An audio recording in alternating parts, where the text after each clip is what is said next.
Olá, estamos dando início a mais um programa Debates Le Monde Diplomatique Brasil, uma iniciativa do jornal Le Monde Diplomatique Brasil, em parceria com a TV PUC, com o canal universitário e com a TVT, a TV dos Trabalhadores. Hoje nós vamos tratar de um tema que está gerando a maior polêmica, que é a questão dos judeus e do sionismo. E vamos explorar as dimensões disso na conjuntura atual, porque nesse momento, nesse exato momento, hoje, o Brasil chamou o seu embaixador de volta de Israel, Israel chamou o seu embaixador para Israel, e nós estamos vivendo uma crise diplomática em função de uma declaração do presidente Lula de que é comparável ao Holocausto o que está acontecendo na faixa de Gaza. Bom, para aprofundar essa reflexão e entender um pouco que situação é essa que nós vivemos hoje, nós convidamos duas pessoas que são especialistas no tema, que eu vou apresentar agora para vocês. Eu vou apresentar a Lia Weiner.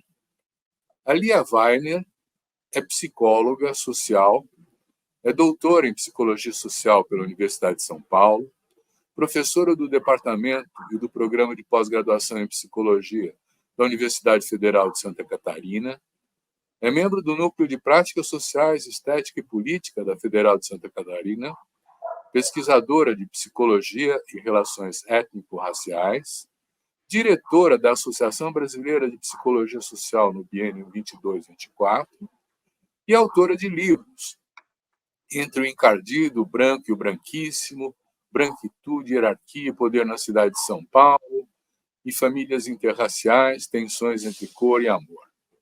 Muito obrigado, Lia, por estar aqui com a gente. Vai ser uma satisfação poder contar com a sua participação. Quero apresentar para vocês também o André Nahum. O André Nahum é sociólogo, é doutor em Sociologia pela Universidade de São Paulo e pela International Max Planck Research School. Detém mestrados em Sociologia pela London School of Economics and Political Science e em Sociologia Jurídica pelo Departamento... em Sociologia Jurídica pelo Departamento de Filosofia e Teoria Geral do Direito da Universidade de São Paulo. É professor doutor do Departamento de Sociologia da Universidade de São Paulo, pesquisador do SEBRAP e do Núcleo de Estudos em Cultura e Economia da Federal do Rio de Janeiro. Muito obrigado, André, também por estar aqui com a gente. Vai ser ótimo poder contar com a sua contribuição. Eu queria começar essa conversa com as notícias do jornal de hoje. Quer dizer, os embaixadores do Brasil em Israel foi chamado pelo governo brasileiro, né? O embaixador de Israel no Brasil foi chamado pelo governo de Israel numa clara situação de dificuldades de relação entre os dois países de se entenderem. É um protesto chamar o embaixador, né? E isso em razão do depoimento do presidente Lula de que o que está acontecendo na faixa de Gaza é parecido, é similar ao Holocausto, né? Eu queria, então, começar perguntando, vamos dizer, a Lia, como é que você entende esse momento e por que ele está tão tenso assim? Bom dia a todas e todos. Obrigado pelo convite. Um prazer estar com o colega André aqui. E a gente, né, dos judeus e judias pela democracia de São Paulo, tanto eu quanto o André. E uma coisa é certa, né? A visão dos judeus sobre o que está acontecendo, ela é muito diversa, né? Tem todos os tipos de posição. Agora, há uma posição que parece um pouco mais unânime, que é a questão de comparar um único genocídio, né, que está acontecendo em Gaza, com uma única outra tragédia. Ele fala, né, o Lula fala, só há um momento histórico em que algo parecido aconteceu, e que foi quando os judeus foram assassinados, né, em massa, né, numa programação como o genocídio da Segunda Guerra Mundial, perpetrado pelos alemães contra os judeus. Essa é uma questão que fica bastante tensa e tem algumas questões. Não porque não se deve denunciar o genocídio, e, né, nós todos acreditamos que é preciso denunciar o genocídio. Algo precisa ser feito para parar o governo atual de Israel, precisa, né, contundentemente agir contra isso. Agora, a questão central é que, quando ele diz isso, ele coloca, né, uma centralidade nesta guerra parecida com o Holocausto. E a questão é que não se deve comparar nem essa, nem outras, mas ele comparou com um algoz da história judaica, né? Então, acho que aí cria-se uma tensão muito grande para aquilo que é muito caro para a herança e para a memória judaica. Ainda há uma outra posição, que é, bom, ele estava, naquele momento histórico, na união da cúpula africana, do lado, né, de uma pessoa que acabava de perpetrar um genocídio, que a gente pode pensar, na mão 600 mil etíopes. Então, é um pouco insensível você estar em algum lugar que acabou de assassinar 600 mil etíopes, 10 milhões de assassinados no Congo, ele está no continente africano, e dizer que nada é parecido, né? Então, há uma centralidade, repõe a centralidade da tragédia nos judeus, o que tem sido feito muitas vezes, né, instrumentalizado pela direita, e também, né, e que tem sido reclamado, olha, se instrumentaliza o Holocausto. Ele instrumentalizou o Holocausto ao contrário. E isso apaga os outros genocídios. Se a gente começar pelo armênio, pelo cigano, pelos genocídios do próprio continente africano, né, a centralidade judaica e única comparação apaga a história mundial de tantas outras tragédias, né? E parece, então, que Israel é o mal do mundo. Num continente que foi arrasado pela colonização europeia, se a gente pensar o que é o Congo belga, são 10 milhões. O que aconteceu na Namíbia, perpetrado pelos alemães. Como que há uma frase, nada foi feito de parecido? Então, parece que onde que as pessoas veem antissemitismo? Vê como o mal único são os judeus. Né? Então, aí que se torna delicada a tensão, né? Mas eu acho que precisa ser evidente em separar as coisas. É preciso, e isso Lula faz muito bem, denunciar os crimes de guerra, o genocídio, a tragédia que está acontecendo em Gaza.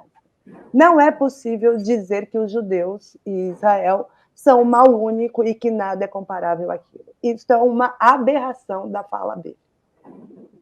André, vamos fazer uma distinção entre o que é ser semita e o que é ser sionista? Porque aí nós temos uma questão que está no centro dessa disputa, que é o território da Palestina, o território físico, né?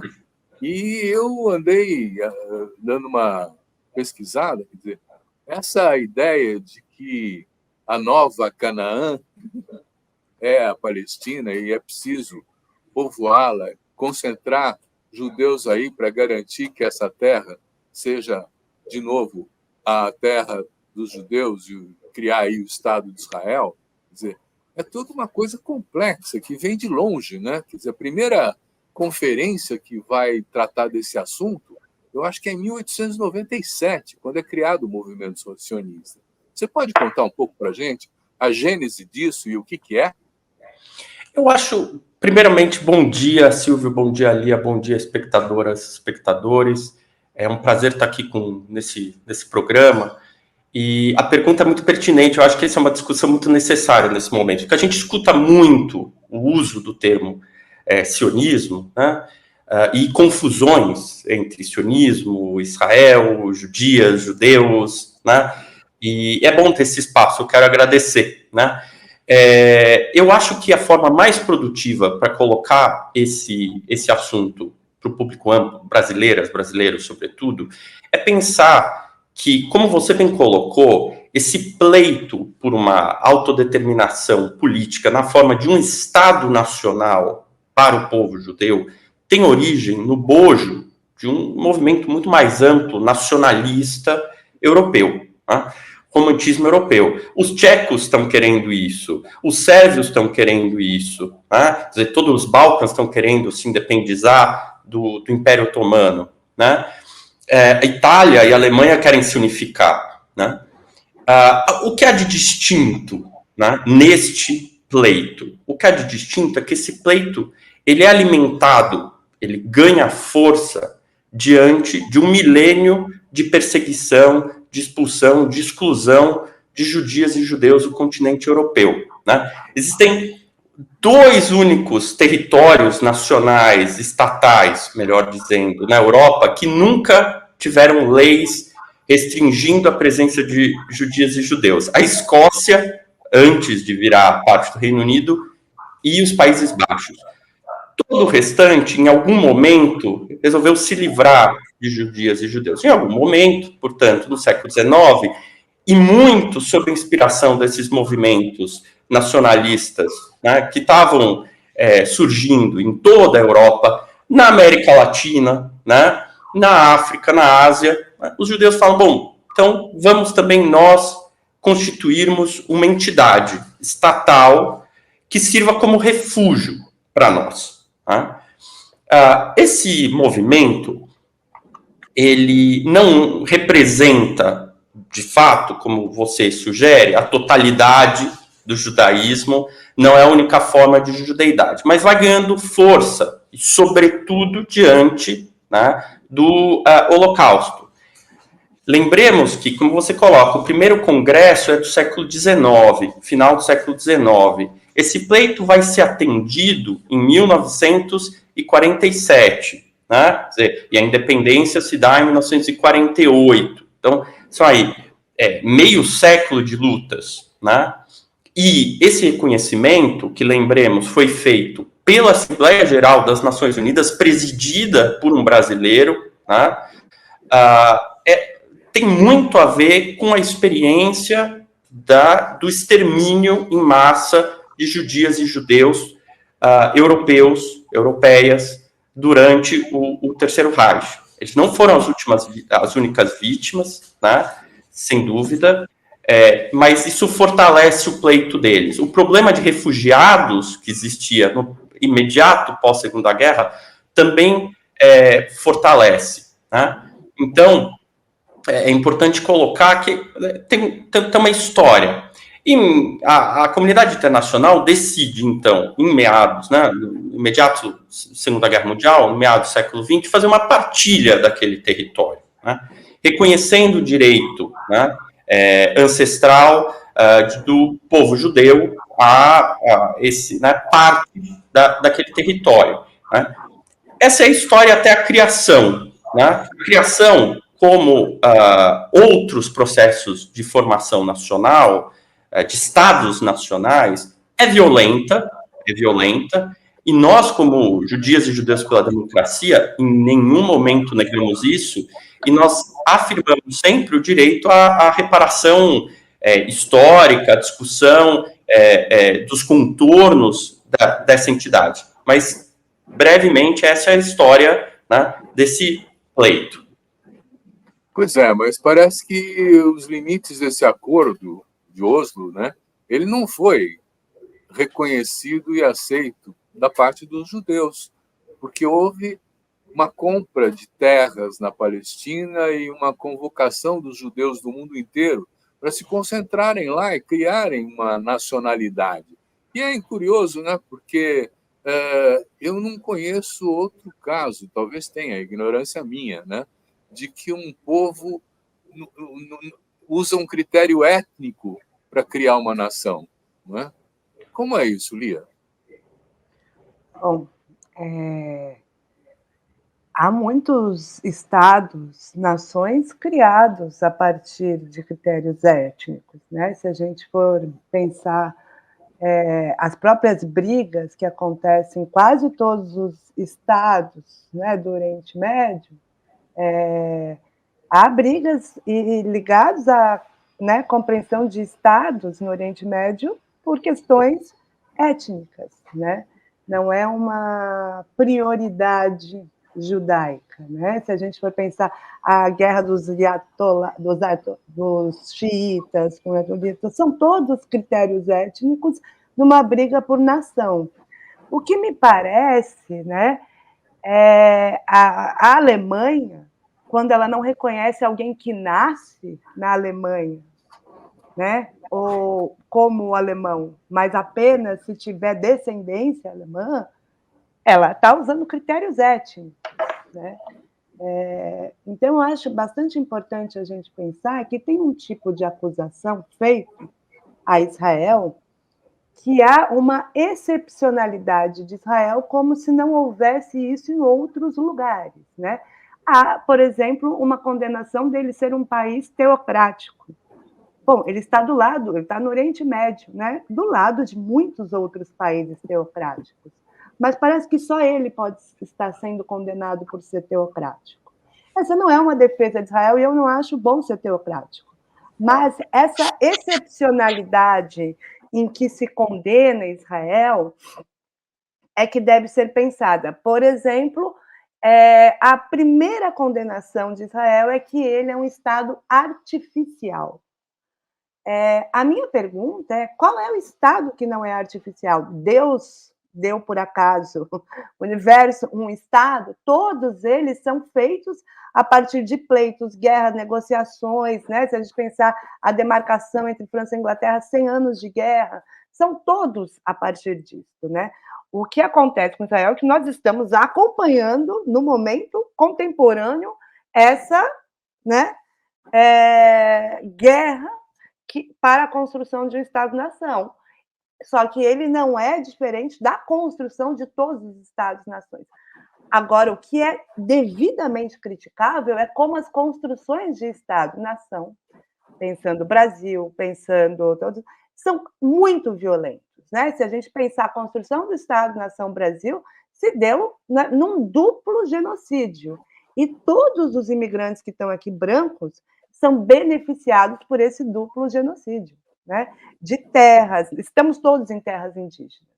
Então, a construção de um Estado-nação é de uma violência total.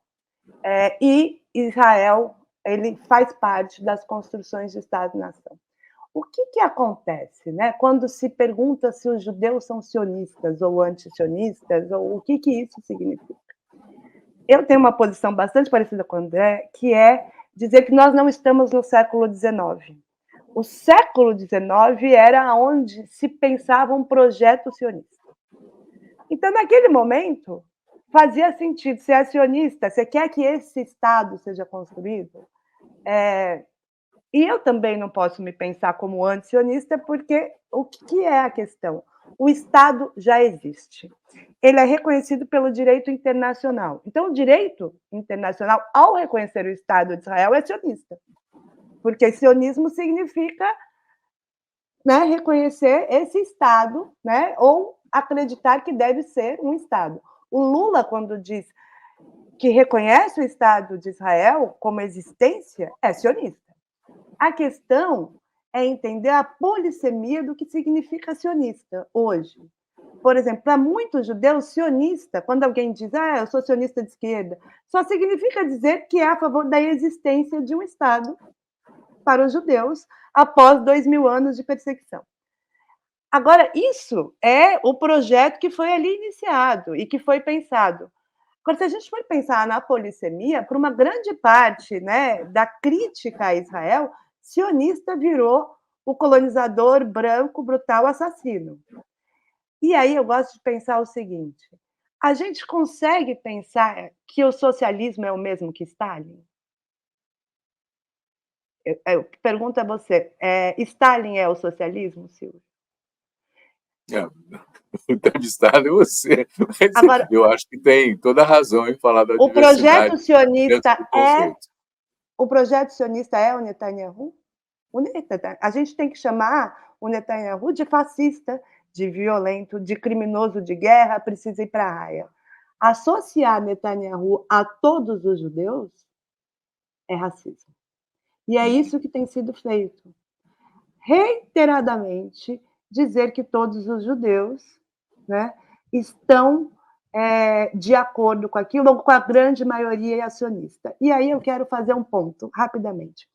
A ligação dos judeus do mundo por Israel, ela é minimamente por sionismo. E eu vou dizer, ela é porque a pessoa tem a família lá, porque quando foi expulso, por acaso, você veio parar no Brasil e o teu primo irmão foi parar lá. A pessoa tem uma ligação porque aquela terra foi a salvação de algumas pessoas. Não é um projeto político que faz as pessoas terem uma ligação a Israel. Por exemplo, eu tenho horror ao Estado de Israel neste momento como governo, mas eu tenho uma ligação afetiva, como muitos outros judeus, porque minha família está lá.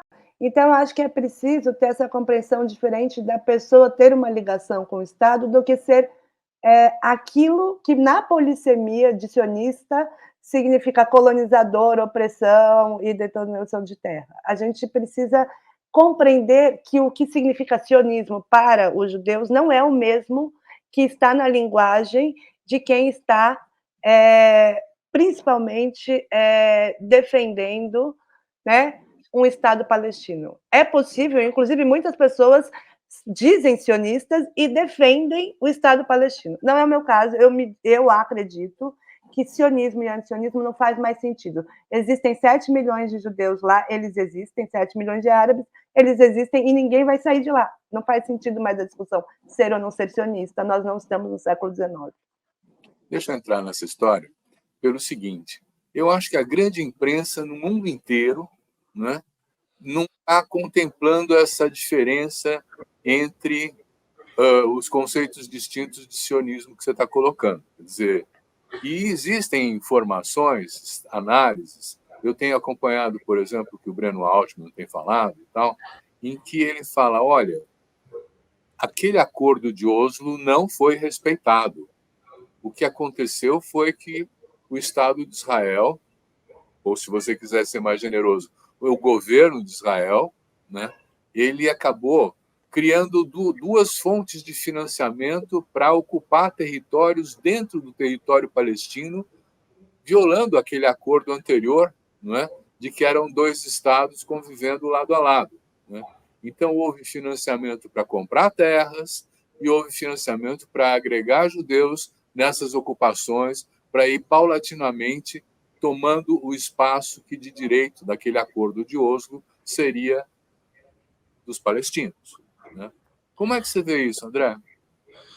Olha, Silvio, da Resolução 81 da Assembleia Geral das Nações Unidas, que faz a partilha até os dias de hoje, muita coisa aconteceu, inclusive esses acordos de Oslo, na década de 1990, uma tentativa, né, de interromper uma colonização que teve lugar, né, a partir dos resultados da Guerra de 1967, a Guerra dos 6 Dias. A partir de 1967, com a vitória militar israelense, né, sobre, na verdade, egípcios, jordanianos e sírios, porque eles tinham ocupado, em 1948, os territórios, né, da Palestina, eles passam, né, o Estado israelense passa, de fato, a patrocinar a instalação de cidades. São verdadeiras cidades, né, no que hoje é Cisjordânia e no que é Gaza.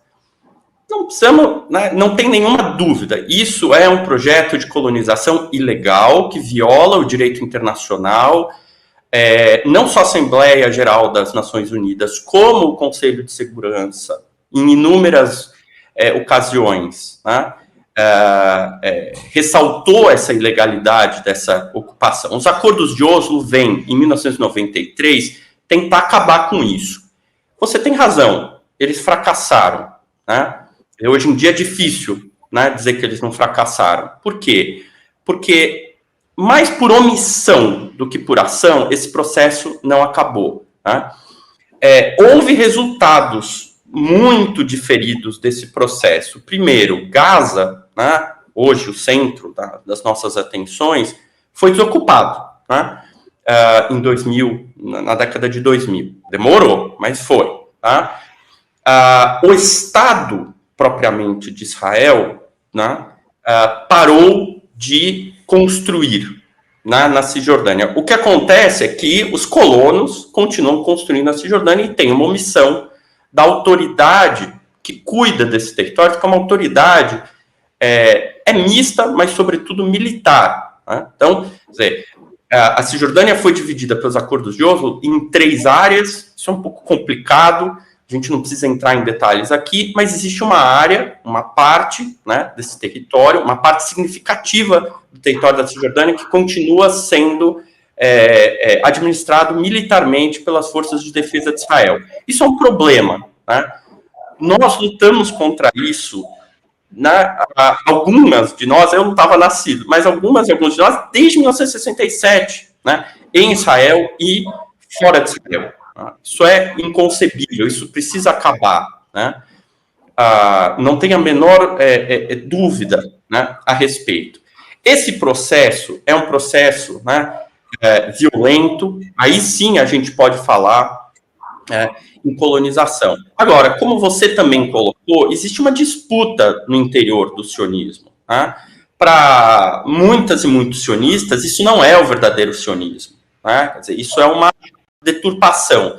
Agora, eu concordo com Lia, eu acho que mais produtivo do que isso é assumir, né, que existe um compromisso da comunidade internacional para se criar, né, um Estado para os judeus, que, aliás, né, quer dizer, essa etnicização que você mencionava antes dos judeus tem lugar no século XIX, junto com a de vários, né, outros povos que se constituem como nação na Europa, fora da Europa. Né? Quer dizer, os franceses não eram franceses antes do século XIX. Tem várias pesquisas mostrando que quando você ia para o sul da França, as pessoas não sabiam que faziam parte de uma entidade francesa. Né? Quer dizer, as guerras ajudam muito nesse sentido, as guerras mundiais ajudam nesse muito sentido. Mas, parênteses fechado, né? Eu acho que a gente tem que ir além disso para resolver esse problema. Eu acho que ali coloca um ponto produtivo. Nós temos 7 milhões de judeus vivendo naquela região, nós temos 7 milhões de árabes, nós temos cristãos, nós temos drusos, nós temos várias minorias sobre as quais nós estamos falando também. Todo mundo precisa viver ali agora. Né? Precisamos arranjar alguma forma de que todas essas pessoas tenham dignidade, tenham direito, tenham cidadania. Né? Eu costumo evitar dizer qual vai ser essa forma, porque eles têm que deliberar isso. Se vai ser 2 estados, 3 estados, 4 estados, um estado multinacional, não cabe a mim. Eu não sou israelense, né? Não falo como israelense, né? Então, também não estou colocando aqui a posição de um israelense. Pode perguntar para os israelenses o que eles pensam. Mas como judeu brasileiro, é como eu vejo. Isso é indispensável para que a gente tenha paz na região. É a única forma para que a gente tenha paz na região. Mas aí nós temos um exército de Israel que controla o acesso à água, os mantimentos, dizer, da faixa de Gaza, da Cisjordânia. Muitos já disseram que é comparável isso a um campo de concentração, porque você não tem a liberdade de ir e vir e você não tem os elementos básicos necessários à própria vida. E isso não é uma convivência pacífica entre palestinos e judeus. Lia, como é que é isso aí? Quer dizer, é uma sociedade de apartheid que se construiu? Os territórios ocupados, eu conheço bem. É um horror, Silvio. É um horror porque são controlados. Né? Claro, Cisjordânia e Gaza é uma diferença completa, né? Mesmo no IDH, na forma de vida, as possibilidades de compras, de comida. Né? Gaza é uma coisa e a Cisjordânia é completamente outra. Né? E ali existe um processo terrível de discriminação. De fato, né? Os árabes que vivem hoje na Palestina, eles passam por processos violentos de discriminação. E aí você chega no ponto que é fundamental. É isso que a comunidade internacional precisa lutar radicalmente contra. Radicalmente contra os processos de apartheid, a ocupação, a discriminação, a valorização maior de um grupo étnico sobre o outro dentro daquele território. Nós precisamos, né, que essa seja a pauta fundamental. Agora, veja, como não me parece que essa, né, tem sido a maior preocupação. As pessoas estão falando ainda, né, que não é possível existir o Estado de Israel. Enquanto a gente ficar com essa discussão, sionismo, antisionismo, que é a existência ou não existência de Israel, a gente não vai para aquilo que importa, que é que a comunidade internacional condene radicalmente os processos discriminatórios e que consigam, de fato, né, assim como Israel existe porque é reconhecido pelo direito internacional, o direito internacional precisa, né, a ONU, etc., fazer, né, de alguma forma, que o Estado palestino exista. É para isso que precisa se lutar, né? Ou ver se vai ser um Estado binacional. Agora, não cabe mais essa discussão, a existência ou não existência. Isso não cabe. Tem 7 milhões de pessoas que falam eles têm que voltar para onde vieram. Não tem para onde voltar. A ideia, né, que os judeus são coloniais é uma ideia que está sendo passada a partir de uma leitura errônea, assim, comparar a colonização europeia com a colonização ali. A pergunta que fica posta é: cadê a metrópole? Silvio, cadê a metrópole? Porque Lisboa era a metrópole dos portugueses quando eles chegam aqui. Não tem metrópole para os judeus voltarem. Aquela é a terra. Em última análise, se você for cavocar, os indígenas são eles também.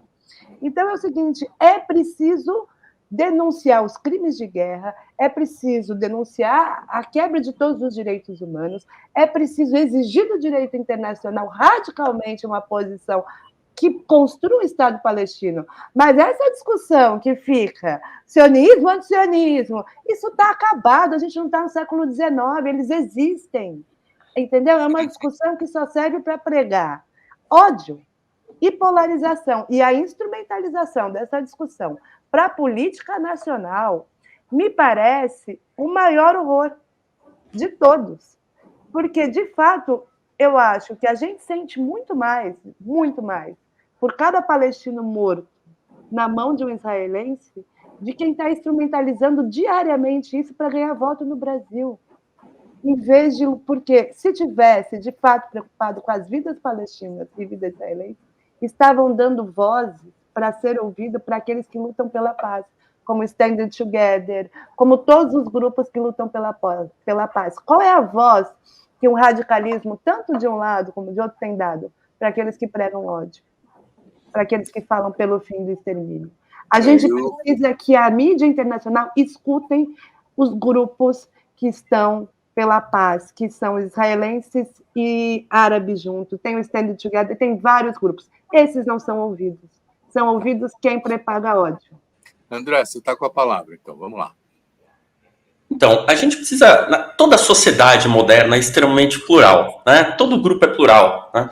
Eu sou sociólogo, você me apresentou, sou sociólogo. A gente que, né, sociólogo, tem muito problema quando a gente usa, né? E a gente acaba usando com outros sentidos o termo comunidade, né? Comunidade libanesa, judaica, japonesa, né? Não faz muito sentido do ponto de vista técnico. Comunidade é uma construção teórica sobre um tipo de organização social que existiu no passado, era muito homogênea, e homogênea em termos de valores, de posicionamento político, de crença, etc. Isso não existe, né?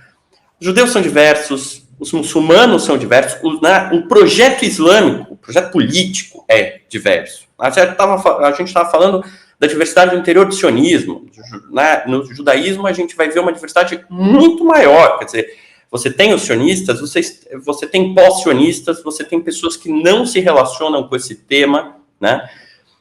Então é importante frisar essa diversidade para chamar atenção para o fato de que, né, essa diversidade existe no interior de Israel, e assim como, né, nós tivemos, né, mais de 50 milhões de votos no Brasil no segundo turno para Bolsonaro, sim, a gente, né, tem em Israel, como a gente vem vendo, né, em vários países, essa onda da extrema-direita, de um supremacismo, né? Eu não tenho a menor dúvida, esse governo junta dos dois piores elementos políticos que a gente pode ter né, em Israel, quer dizer, uma mistura de um supremacismo com uma visão específica de sionismo que é extremamente excludente, né?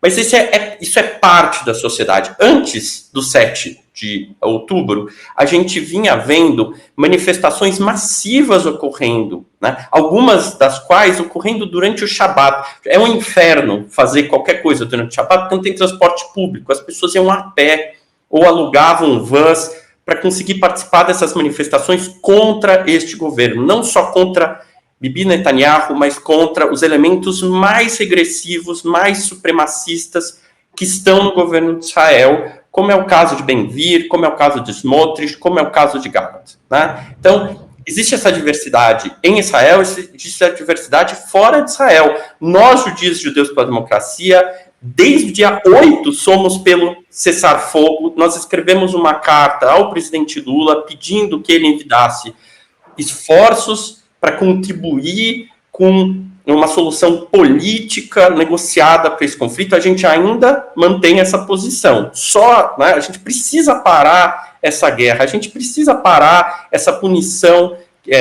desmesurada, injusta que está ocorrendo com a população de Gaza por conta desse ataque que o Hamas fez ao sul de Israel no dia 7. Né? Então, assim como nós, tem movimentos no mundo inteiro. Nós não estamos, ainda bem, nós não estamos sozinhos. Isso nos reconforta. Lia falou do Standing Together. Nós temos outros movimentos. Nos Estados Unidos, temos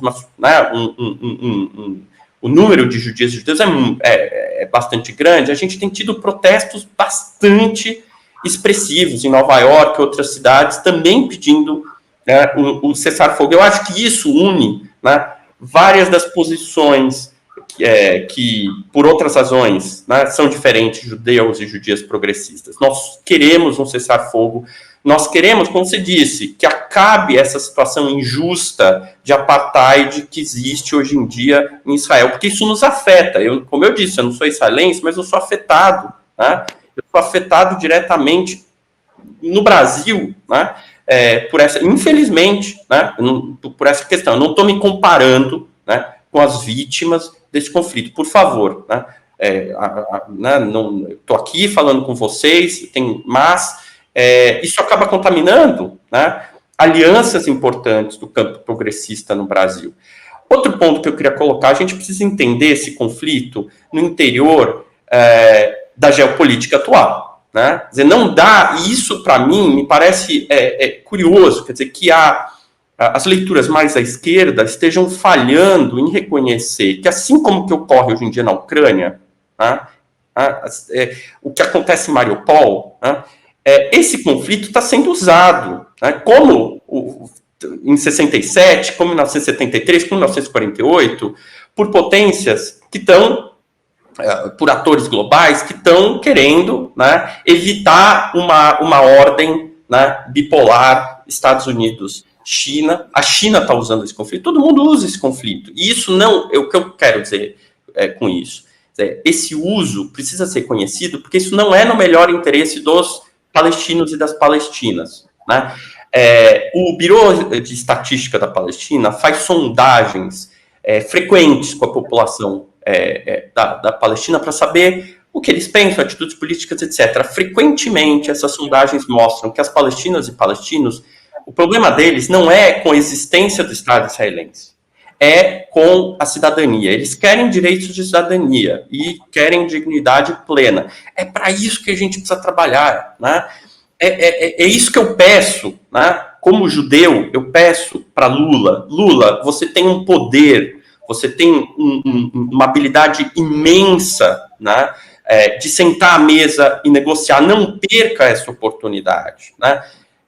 Converse com as partes, né? Porque a gente precisa de uma solução para um conflito que se arrasta há muitas décadas, há décadas demais, já fez vítimas demais, palestinas e palestinos demais, né? Então, a gente precisa combater genocídios, a gente precisa oferecer dignidade a palestinos, né, a todas as populações daquela região, né, mas conversando, negociando e, de preferência, não traindo, né, memória histórica. Ótimo. Lia, está dada a dica, né? Quer dizer, nós temos uma situação que precisa de uma resolução, né? E cada vez eu vejo mais distante a possibilidade da convivência de dois estados independentes, contíguos, né? Dada a beligerância que hoje em dia está atravessando toda essa realidade. Como é que você vê o desdobramento disso? Tem solução? Bom, eu sempre penso, né? Eu vou me apresentar aqui. Eu sou uma pessoa que estudo racismo no Brasil, né? Minha especialidade é isso. E as pessoas fazem sempre uma pergunta assim: Lia, tem jeito para o racismo no Brasil? E aí eu falo assim: vai depender dos homens e das mulheres que estão aqui presentes nesse momento histórico para saber se vamos lutar e vamos romper com esse ciclo, né, de desigualdade brutal. A gente esquece que a gente está num país que mata 50 mil jovens negros por ano. Veja, a violência de Gaza, que é atroz, matou em 4 meses de guerra, com mísseis, com tudo, 30 mil pessoas. E a gente está num país que mata 50 mil jovens por ano sem estar em guerra. A pergunta que se faz é: o que nós que estamos aqui estamos fazendo diariamente para mudar? Certo? O que você, Silvio, o que as pessoas fazem? Israel é a mesma coisa. O que as pessoas que estão lá vão conseguir fazer? Agora, apoio a ódio extremo entre um e outro, eu tenho certeza que vai piorar a história. Então, assim, se há algo que a gente pode produzir e pode tentar dar voz daqui de longe, são para aquelas tentativas, para as pessoas, para os sujeitos que têm denunciado o apartheid, que têm junto feito coisas. Assim, a gente tem muitos grupos, eu conheço os territórios ocupados, muitos grupos em Israel que lutam juntos. A gente precisa dar voz para esses grupos para que eles tenham uma força internacional e consiga ampliar a possibilidade de diálogo. Voz para ódio só produz ódio, né? E aí é isso que eu acho que a gente tem que pensar. Agora, sem esquecer, Silvio, que esse assunto ocupando um país como o nosso, que tem duplo genocídio, que tem os Yanomamis assassinados, me parece um pouco fugir dos nossos problemas atuais. Eu sou uma pessoa, como judia, aprendi com a minha avó e eu vou falar: nós estamos no Brasil, nós temos que lutar pelo Brasil. Eu dedico a minha vida contra o racismo e o apartheid deste país. E acho que devíamos olhar mais com atenção para isso, porque a esquerda brasileira colocar o foco do seu problema neste conflito tem algo que diz também sobre a gente, que é não olhar para a violência extrema e brutal na qual nós estamos, né, inseridos. Acho que é esse meu recado. André, tem gente que diz assim: olha, enquanto esse governo do Netanyahu estiver aí, não tem conversa, porque eles são extremamente radicais e estão procurando, de fato, né, dizer, uma polarização e alimentar o ódio. Você é da mesma opinião? Sem dúvida. Eu acho que, assim, precisamos derrubar, né? Eu, de novo, eu não sou israelense, eu faço, né, posso fazer pressão de fora, enfim, né? Dizer tudo que esse governo faz, as ações militares, não são feitas em nosso nome, nós somos judeus e judias. Como ele disse, nós somos brasileiros, nós estamos envolvidos aqui em lutas locais, lutas globais também, evidentemente, mas a gente pode, né, à medida do possível, dizer: olha, não em nosso nome, esse governo precisa cair. Esse governo, né, se a gente quiser uma solução de longo prazo, não tem a menor dúvida. Esses protestos estavam ganhando força, houve protesto ano passado que reuniram 10% da população de Israel, né? Não é pouco. Quer dizer, judeus, árabes, os árabes estão muito envolvidos também, os árabes israelenses, nessa luta, e precisam estar envolvidos, eles são uma parte importante daquele país, né? E, sem dúvida, né? Agora, a gente precisa, né, não só derrubar esse governo, a gente precisa que as partes sentem à mesa, aceitem sentar na mesa, né? A gente precisa, né, olhar para um futuro mais estável na região. E a gente vai precisar, eu não acredito em solução mágica, a gente não vai fazer sumir uma série de forças regionais e internacionais que desestabilizam aquela região. Mas a gente vai precisar moderá-las e a gente vai necessariamente, né, precisar dar mais força, como o Lia coloca, a quem quer a convivência, né? A quem quer uma solução estável, uma paz duradoura para aquela região, né? Isso é fundamental. Lia, nós estamos aqui frente a uma articulação que vocês participam, Judeus pela Democracia e tal, estão claramente defendendo a busca da paz, né? Mas nós temos algumas entidades brasileiras, como a CONIB, né, como a Federação Israelita, que estão buscando essa polarização, né? Como é que você vê aqui internamente no Brasil esse alinhamento? Bom, a gente tem, né? Só uma correção, a gente é Judias e Judeus pela Democracia São Paulo. É só porque tem o grupo Judeus pela Democracia do Rio e para não confundir. Desculpe. Não há problema. A gente, né, fez, inclusive, né, nos nossos mídias sociais, uma carta dizendo que os conchavos políticos que a CONIB tem feito não nos representa e não deveria ser a posição dela para representar os judeus, né? Não é possível que uma comunidade veja, né? Os judeus está em um aspecto bastante amplo da política, internacionalmente e nacionalmente. A gente tem aí de Noam Chomsky um radicalismo, né, de Butler a um extremismo de Netanyahu. Ou seja, judeu é gente. Que legal saber disso, né? Judeu é gente. Tem todas as posições, todas as ideologias. A única coisa que faz a pessoa ser judeu não tem absolutamente nada a ver com ideologias, certo? Tem a ver que ela nasceu filho de mãe judia, não é uma escolha. Eu não tenho escolha de não ser judeu, eu nasci. Essa é a minha história, né? Então, é o seguinte, as posições ideológicas são muito amplas, muito amplas. Não é possível algo que deveria nos representar colocar uma posição política nacionalmente. Então, há, né, uma recusa nossa de pensar a CONIB como nos representando politicamente. Ao mesmo tempo, a CONIB tem um lugar que é que quando há realmente, de fato, uma perseguição, um assassinato a um judeu, algo, né, que é pichação em túmulos, etc., ela também tem esse papel que é fazer a denúncia ou entrar com a ação. Agora, a gente pode ver, no caso do Breno Altman, né, tem uma acusação radical que a CONIB está perseguindo ele.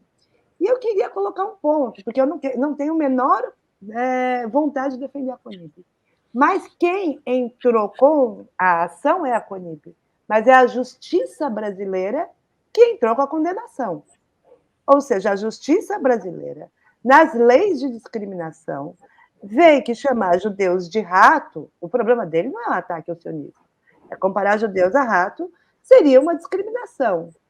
Então, assim, eu não estou nem a favor nem contra, mas eu acho que assim, há também um olhar que é a CONIB está perseguindo. Quem entrou foi a justiça brasileira, é a justiça brasileira que tem que ser revista se caso aconteceu, né? Então, tem algo aí que está estranho nessa posição, que é acusar os judeus de perseguição, ao invés da justiça que condenou um ato que foi visto como discriminatório. Isso é um caso de justiça que deve ser resolvido na justiça brasileira. E aí, você vê como o antissemitismo vai funcionando, né? A CONIB foi acusada de um órgão estrangeiro, defender estrangeiros. Os judeus estão sempre sendo acusados, né, de estar defendendo um lugar estrangeiro, de ser apátridas, de ser traidores da nação. Esse é o antissemitismo básico, né, que tem acontecido. E é a justiça brasileira que estava fazendo isso. Então, acho que a gente tem que fazer essas separações, porque quando se trata de judeu, fica tudo muito homogêneo, os judeus, né? E judeus são gente, tem todas as posições possíveis. A CONIB não representa as posições de todos os judeus, só que ela nem é uma federação e nem algo que é votado. Ela se auto-organiza sem voto. Então, a gente precisa pensar que ela representa algumas federações, mas que não as posições dos judeus, que são diversas no Brasil. Obrigado. André, uma última questão, o nosso tempo está acabando, né? Eu agradeço muito a participação de vocês, mas eu queria saber como é que vocês veem o julgamento pelo Tribunal de Haia, né? Que se manifestou a respeito disso, já não é mais uma posição nacional, é uma posição global, né? E teve um impacto importante, não é isso? Sem dúvida, Silvio. Eu acho muito bem-vinda como precedente, né, para toda a humanidade que a Corte Internacional de Justiça esteja analisando a aplicação da Convenção Internacional para a Prevenção e Eliminação do crime de genocídio, né?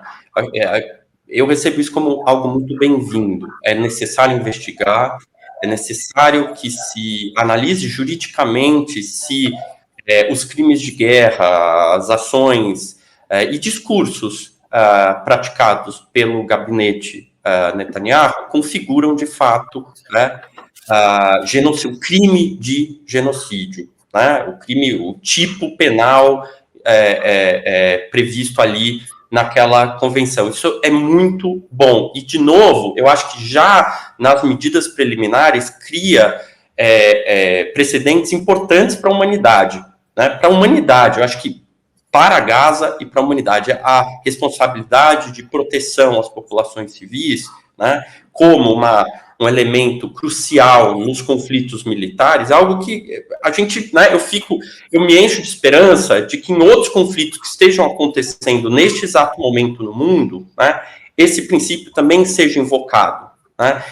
A gente precisa de uma ordem internacional minimamente baseada em princípios e precisa colocar esses líderes de extrema direita e supremacistas belicosos, né, sob as rédeas do direito internacional. Então eu vejo com muitos bons olhos. Vamos acompanhar esse caso. São juízes, são pessoas extremamente bem preparadas para dizer, né, o que está acontecendo e definir, né, ainda que nós tenhamos o limite, né, do direito internacional, né, de quem vão ser, né, os aplicadores das sanções em caso de condenação. Mas, para a gente, é muito positivo. Muito bom. Bom, eu quero agradecer muito a Lia Weiner e ao André Nahum por essa esclarecedora conversa, ajudou muito a compreender esse momento que nós estamos vivendo e essas polêmicas que precisam ser detalhadas, analisadas, esclarecidas, para que todos possam ter uma opinião sobre isso, né? E agradecer você também que nos assiste, dizendo semana que vem tem mais. Obrigado.